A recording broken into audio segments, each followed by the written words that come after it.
ओम नमस्ते जी, मैं अग्नि देवारी है। आज हमारी ये वीडियो फिर आ गई है भाई। उस मोटिवेशनल जो स्पीकर है उसने जो 4 फैक्ट बताए हैं सेक्स के ऊपर है। और हम भी भाई ब्रह्मचर्य के पक्षधर हैं। हम तो ऋषियों के प्रमाण मानते हैं, शास्त्रों के प्रमाण मानते हैं। लेकिन उन्होंने क्या किया, वो गूगल के ऊपर सर्च करके वो चीजें निकालते हैं। गूगल पे पता नहीं क्या क्या है, गूगल का ज्ञान। अब आप गूगल के ऊपर, मान लीजिए मेरे हाथ में फोन है, मैं इसमें गूगल के ऊपर सर्च करता हूं तो हस्त मैथुन के दोषों के ऊपर इसमें पूरी लंबी चौड़ी लिस्ट आ जाती है। इसमें व्यक्ति में क्या हो जाती है, अशक्ति आ जाती है, उसमें शक्ति नहीं रहती।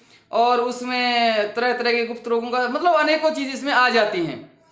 ब्रह्मचर्य के लाभ देखोगे तो वहां आने को पूरी लंबी लिस्ट आ जाएगी। तो गूगल के ऊपर तो जो कुछ आप सर्च करोगे उसी के ऊपर आपको मिल जाएगा। तो ये तो हमें गूगल ज्ञान के पक्षधर नहीं है इतना, हम तो सबसे बड़ा प्रमाण मानते हैं ऋषि प्रमाण।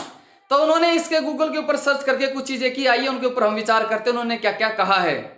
वैसे तो इस वासना भरे संसार में जब लोग हस्तमैथुन करके बड़े प्रसन्न होते हैं और हस्तमैथुन के पक्ष की बातें सुनते हैं तो कितने लाइक आ जाते हैं। और ऐसे जब चारों तरफ वासना की हाहाकार मची हुई है, श्रृंगार अपनी चरम सीमा पर है, अश्लीलता फैली हुई है, पता नहीं कितने गंदे विचार अंदर जा चुके होते हैं, कितने गंदे विचार अंदर जाने की तैयारी में होते हैं। और ऐसे समय में हम भाई ब्रह्मचर्य की बात करें तो ये तो आज के समय में एक दुर्लभ सा कार्य है। और कहा भी है ना कि मांझी तेरी कश्ती के तलबगार बहुत हैं, कुछ इस पार और कुछ उस पार बहुत हैं। और खोली जिस शहर में तूने शीशे की दुकान, उस शहर में पत्थर के खरीदार बहुत हैं।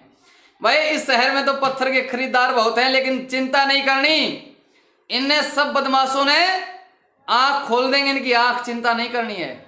मुझे पता है कि चलती हुई बंदूक के दहाने पर हूं मैं और इन सब चरित्रहीनों के निशाने पर हूं मैं। चिंता नहीं करनी है, शास्त्र प्रमाण ऋषि प्रमाण रखेंगे। और आज भी मैं सामान्य चीजें आपके सामने बताऊंगा, रखूंगा। सबसे पहली बात आती है, ये उसके गूगल के ऊपर पढ़ के बताते हैं कि ये जो है ये शारीरिक मानसिक रूप से शरीर के लिए अच्छा हो सकता है, इससे कोई हानि नहीं होती, बल्कि ये तो एक सुरक्षित है। हस्तमैथुन एक सुरक्षित सेक्स है, इसमें समझिए ऐड शादी का भी खतरा नहीं रहता, इसमें कोई रोग नहीं होती। इसे ये नहीं पता कि भाई हस्तमैथुन करने से कितने तरह के गुप्त रोग लग जाते हैं, कहीं धात, कहीं सिगर पतन है, कहीं उसको कुछ है, कहीं कुछ है, पता नहीं कितने तरह के रोग उसे आज जकड़ते हैं। तो इसलिए ये चीजें आने को उसको जकड़ लेती, प्रमेय रोग बोलते हैं जिसे, प्रमेय रोग है, ऋषि भी लिखते हैं उसे प्रमेय रोग हो जाता है। लेकिन इसके साथ साथ जो ये सबसे बड़ा अपना पॉइंट जोर देते हैं, ये कहते हैं कि प्राकृतिक क्रिया है, प्राकृतिक नेचुरल है, नेचुरल पर बड़ा बल देते हैं। लेकिन इन भाई साहब को ये नहीं पता नेचुरल कौन सी होती है। भाई जो स्वतः क्रियाएं होती हैं वो नेचुरल होती है, जैसे भूख लगना है, पेट साफ होना है, प्यास लगना, ये सब प्राकृतिक क्रियाएं हैं। लेकिन इन पर हमारा कोई अधिकार नहीं होता है, ये स्वतः होती हैं। लेकिन हस्तमैथुन होना एक प्राकृतिक क्रिया नहीं है। हस्तमैथुन ना, जैसे भूख है, हम समय पर भोजन ना करें तो भाई शरीर बिगड़ जाए, शौच आदि ना जाए तो गड़बड़ हो जाए। अब हस्तमैथुन ना करें तो क्या हमारे शरीर में कोई दिक्कत होनी शुरू हो जाएगी क्या? क्या हम रोगी हो जाएंगे क्या? भाई हमने तो जीवन में एक बार भी हस्तमैथुन नहीं किया है। और यदि हस्तमैथुन प्राकृतिक होता तो इसलिए फिर पुरुष और स्त्री की जरूरत नहीं थी। अकेला पुरुष हस्तमैथुन करता और संतान पैदा कर लेता, अकेली स्त्री हस्तमैथुन करती संतान पैदा कर लेती, फिर ये जोड़े बनाने की आवश्यकता नहीं थी। और यदि हस्तमैथुन प्राकृतिक है तो आज के समय में प्रकृति के सबसे नजदीक पशु पक्षी हैं। और 4 चीजें पशुओं की और मनुष्य की मिलती है। कौन कौन सी? आहार, निद्रा, भय और मैथुन। ये 4 चीजें पशु के और मनुष्य के समान है। यानी कि जो मैथुन पशु भी करते हैं, मनुष्य भी करते हैं। अब यदि प्रकृति के नजदीक हैं तो पशु क्या करते हैं? पशु भी हस्तमैथुन करते मिलते तुम्हें? तो क्या कोई पशु हस्तमैथुन करता मिला है? तो इसलिए ये प्राकृतिक नहीं है। लेकिन मनुष्य ये क्या है? अप्राकृतिक करता है। और यदि ये जो हस्तमैथुन है इतनी बढ़िया चीज है, मैं इन भाई साहब से एक बार पूछ लेता हूं, ये बताइए जो व्यक्ति हस्तमैथुन करता है तो क्या बड़े सात्विक विचार उठाता है क्या? वो मैं यज्ञ हवन पर बैठा हूं, वेद मंत्रों का उच्चारण हो रहा है, ऐसे विचार करके हस्तमैथुन करता है क्या वो? या वो ऐसे विचार करता हो कि आज मेरे घर में बड़ा अच्छा समारोह हो रहा है, सब घर वाले बैठे हुए हैं और उनके बीच में मेरे अंदर ऐसी उत्तेजना पैदा होती है कि मैं हस्तमैथुन करने लग जाता हूं। कैसे विचार उठाता है?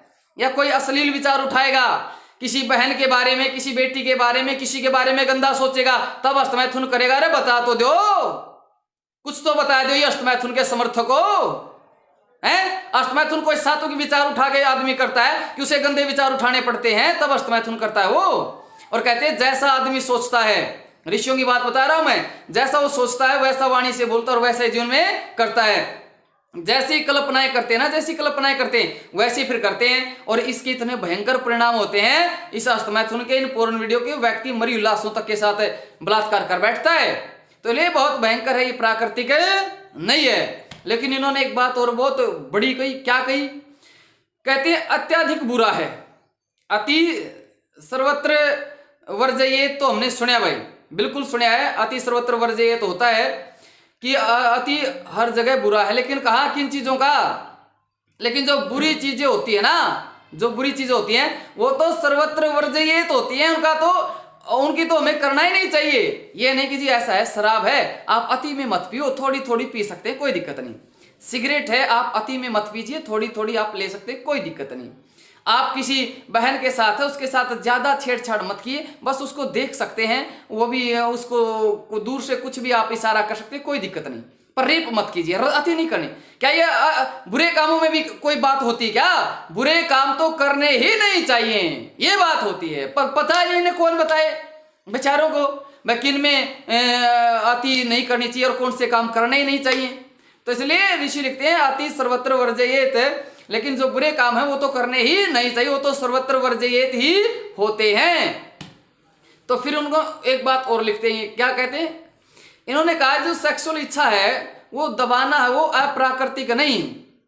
कहते जो सेक्सुअल इच्छा को दबाते हैं तो वो भी एक अप्राकृतिक है। क्या वो अप्राकृतिक हो जाती है?